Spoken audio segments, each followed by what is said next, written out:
Match the expression to the correct solution. We have 3 expressions here and 3 solutions.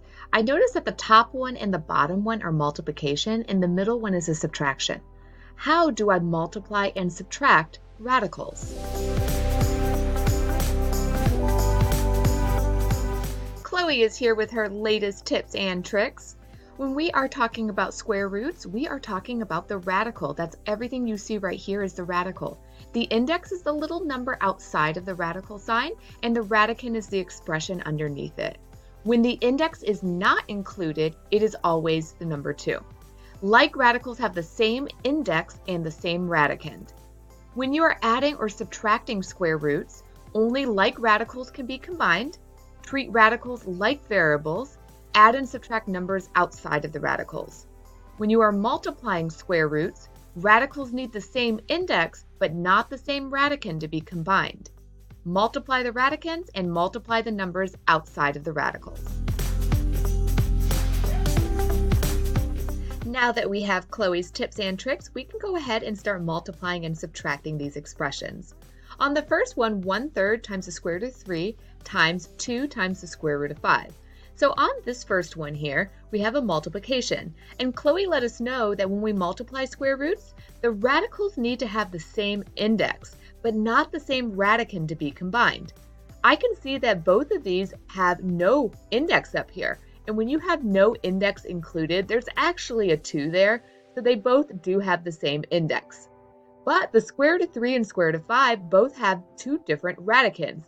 The first one has a radicand of 3, the second one has a radicand of 5. But that does not matter when we are multiplying square roots together.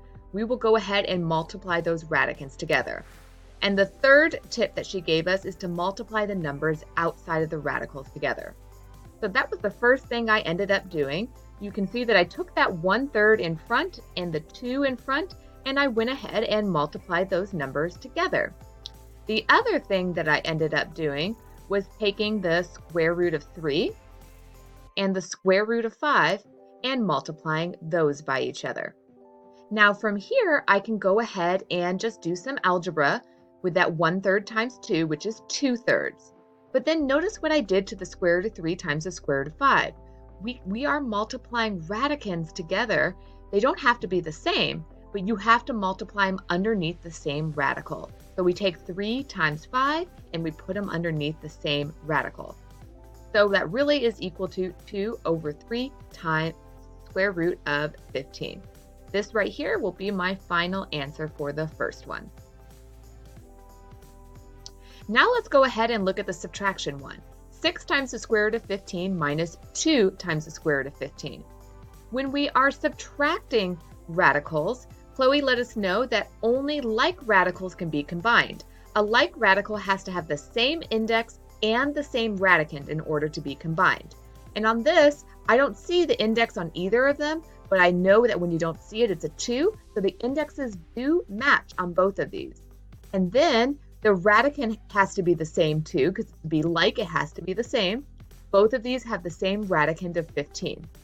Now, the second thing she let us know is to treat radicals like they are variables. So we are not going to do anything with the square root of 15. Square root of 15 will be in our final answer. And the last tip she gave us was to add and subtract the numbers outside of the radicals. So, first thing I did here was I took those numbers that were outside, 6 minus 2, and I put them here.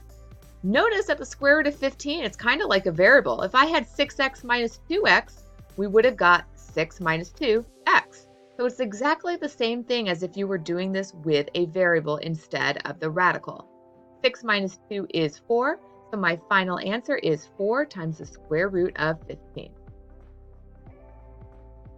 That's when we have 6 times the square root of 15 times 1/2 times the square root of 1.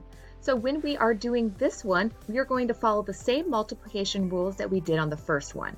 So we are going to go ahead and take the numbers in front, the 6 and the 1/2, we will multiply those by each other.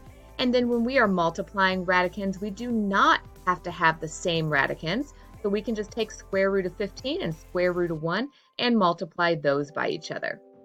And the next thing that I'm going to do on this is I am going to go ahead and take that 6 times 1/2 and I get 3. And the square root of 15 times the square root of 1, we will go ahead and combine those underneath the same radical sign.